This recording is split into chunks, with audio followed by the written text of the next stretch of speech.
Now, funnily enough, I am no mind reader. However, if you are thinking of going electric with your next car or van, I reckon you have a few questions. Am I right? I really hope so. Because here at Electrifying.com, we're answering questions all the time, from the really complicated ones about how much money you can save, which is pretty important to be honest, to the more surprising ones about whether you can drive an electric car in the rain. Now, I'm not going to answer that one actually. So as much as we love answering questions, we also like to stay one step ahead. The Electrifying.com team has been driving electric cars for countless years, and during that time, we've learned, well, quite a lot, to be honest. So if you are planning to go electric anytime soon, pay attention, because these are the 5 things you need to know before you buy an electric car.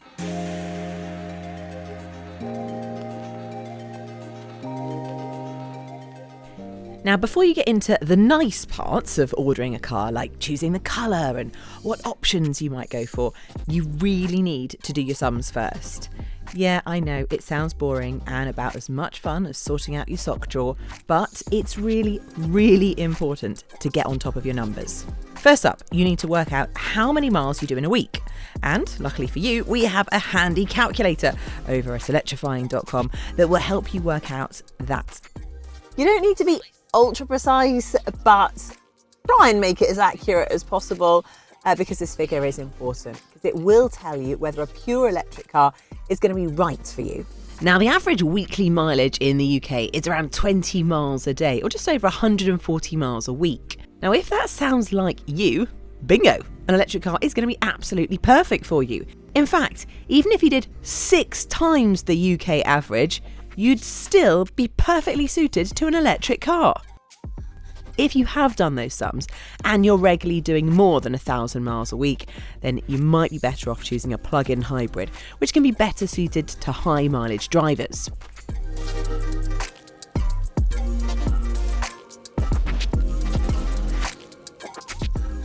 Now, don't put that calculator away just yet. You might have heard a term that comes up quite often when we talk about electric cars. Total cost of ownership, or TCO, as those fancy people who like to talk in code like to call it. But I don't think I'm really spoiling any surprises here when I tell you that electric cars usually cost more to buy than the equivalent petrol or diesel cars. Now, the gap is coming down all the time as batteries become cheaper to produce, but right now you still pay more to go electric. Or will you? That is where total cost of ownership comes in, because owning a car is more than just the price you pay, either outright or every month. The monthly cost of running any car includes fuel, road tax, and other things like maintenance. Now, by choosing electric, those other costs are usually a lot less. If you're able to charge at home on cheap rate electricity, for example, you'll be able to fill cars like this Citroen EC4 for around £5. Yes, you heard that correctly. You will also pay 0 road tax, as all electric cars are 0 rated until 2025, so you can enjoy that for a couple of years.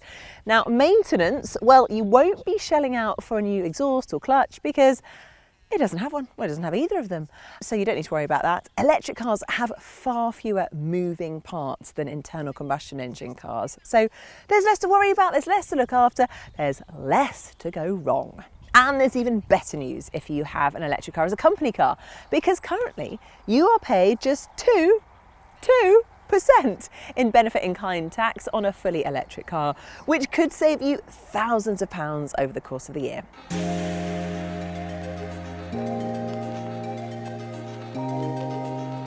Now, one of the questions that we get asked on a regular basis here at Electrifying is, how long will the battery last? And do I need to worry about replacing it? A good question, but the simple answer is no. You actually really don't need to worry.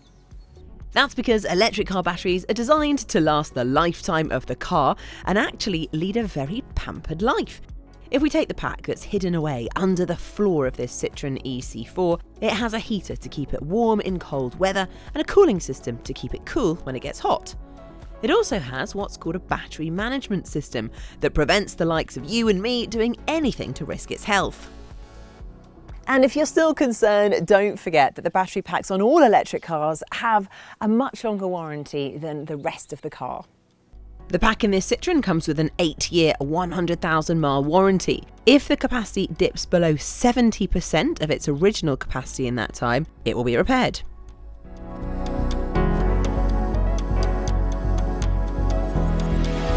Now, I think we all would admit that the subject of charging can be rather confusing at first. There are different speeds, different connectors, a whole bunch of confusing acronyms to get your head around. But trust me, I know that might be hard, but do trust me, because actually it is more simple than it sounds. You will be up and running in no time, but there are a few basics. If you are able to charge at home, we recommend that you have a proper charger fitted, a proper home charger. Yes, you can technically charge an electric car from a 3-pin plug, but well, it's going to take you a really long time. And you also need to make sure that the socket you plug into is up to the task. You don't want things going wrong. A charger has to be fitted by a qualified electrician and is wired directly to incoming supply for safety. It will take a bit of time to get one ordered and fitted, so do make sure you get the ball rolling as soon as you've made the decision to buy the car. You should also look into switching to a specific electric car energy tariff. These are only open to electric car owners, so you may need to show them the order paperwork, but they give you cheap rate electricity for a few hours every night. You can either tell the car or the charger to start charging during this period, and it means that you can fill your car for much less than you'd pay during the daytime.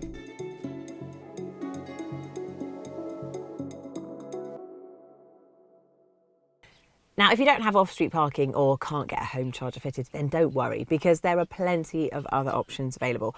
Public charging has massively advanced over the last few years, and while there is some room for improvement, okay, fair enough, the situation across most of the country is actually pretty decent.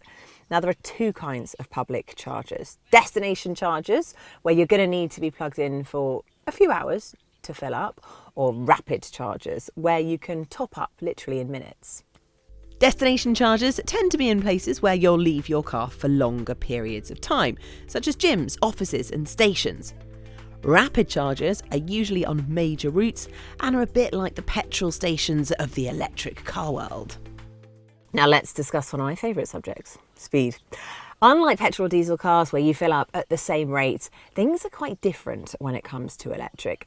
All electric cars have maximum charging speeds and rapid chargers have maximum output. Both of these are measured in kilowatts. Now, the good news is that you can plug a car like this into any rapid charger and it will work. The trick to minimise the time you spend charging is to basically find a charger that's going to make the most of your own car's charging speed. Let's put some figures on this. This car can charge at a maximum rate of 100 kilowatts. So if you plugged it in to a 50 kilowatt charger, you'll be charging at a slower rate than you would be if you were connected to a 100 kilowatt unit. Now, don't worry if the charger has a higher output than 100 kilowatts, it will only draw as much power as your battery allows. So how do you know which chargers charge at what speeds in advance? Because of course you need to know before you leave the house. It's all about planning when you come to driving an EV. Well, the good news is that you can actually do it from the comfort of your living room, from your sofa, because there are loads of apps that will show you where the chargers are, what speed they charge at, and also if they're actually in use at that time. Some of the best ones that we like to use are ZapMap, What's Up, and PlugShare. We'll actually put the links to those in the description below. Also, of course, step into your car, because hopefully your infotainment system will be able to tell you where the best charge point is for the journey you have ahead of you. So there we have it, the 5 things you need to know before you go electric. If you do want to know more about making the switch to electric, make sure you check out our other Electric Explain videos, because together with Citroen, we are here to clear the air.